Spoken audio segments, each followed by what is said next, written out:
Good evening. First of all, Ezi and Shai and Yael, thank you very much for having me here tonight. Pleasure.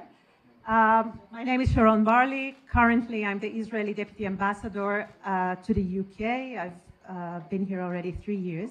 But in my previous posting, I was Israel's ambassador to Ghana.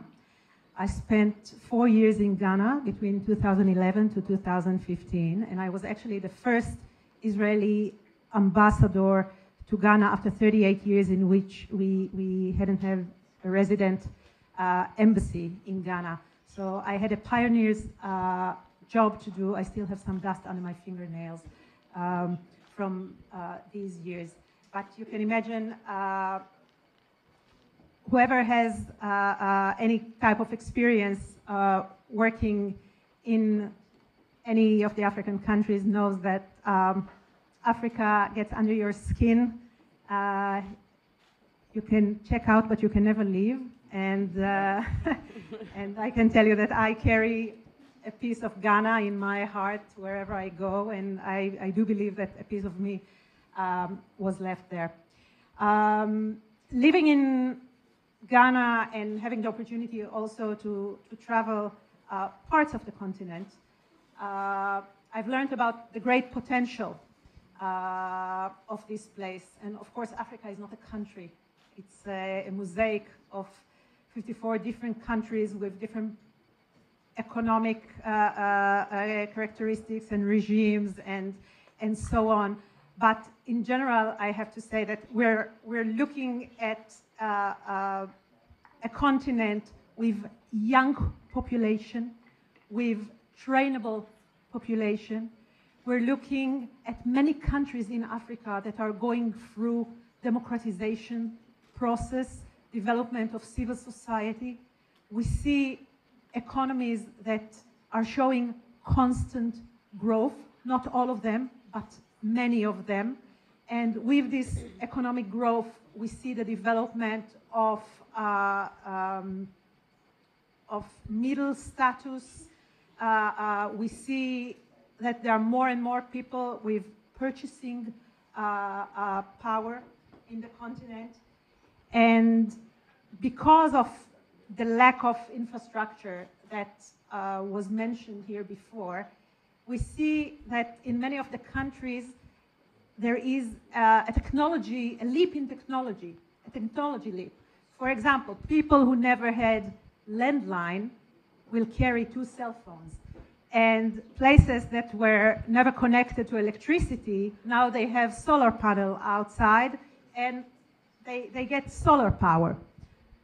People who never entered a bank, a branch of a bank, never opened a bank account, never had steady income that was deposited in their bank on a monthly basis, now they're transferring funds. They're using fintech and transferring funds on their mobile phones,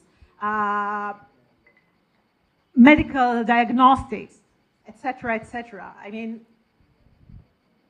Africa is experiencing this leap. And I think that the combination of this technological leap together with the democratization and the growing openness and the economic growth and middle class that is slowly but steadily being created actually puts many of the countries in a stage in which they can move from aid to trade. And I think we are beyond the times in which Western countries could come to African countries and African governments or businesses and teach them best practices and tell them what they should do and how they should do. I think these days are gone. If someone wants to succeed in Africa, he has to create partnerships in Africa. Many of you who already work in Africa knows that sometimes the know-how is already there, and the problem is not necessarily the know-how, but the do-how. How do you translate the knowledge, the theoretical knowledge that already exists, how do you translate it into action? Whether the emphasis should be put on management or on long-term planning, and so on. Where Where did all this meet Israel? We're coming from Israel, you know, young country, 71 years old. Just 70 years ago, we ourselves were a developing country. You know, a developing country, no natural resources, no infrastructure, no international aid at the beginning of our way, and necessity was the mother of invention. From our point of view, every field was a laboratory, every kibbutz was a scientific experiment, and we learned as we go.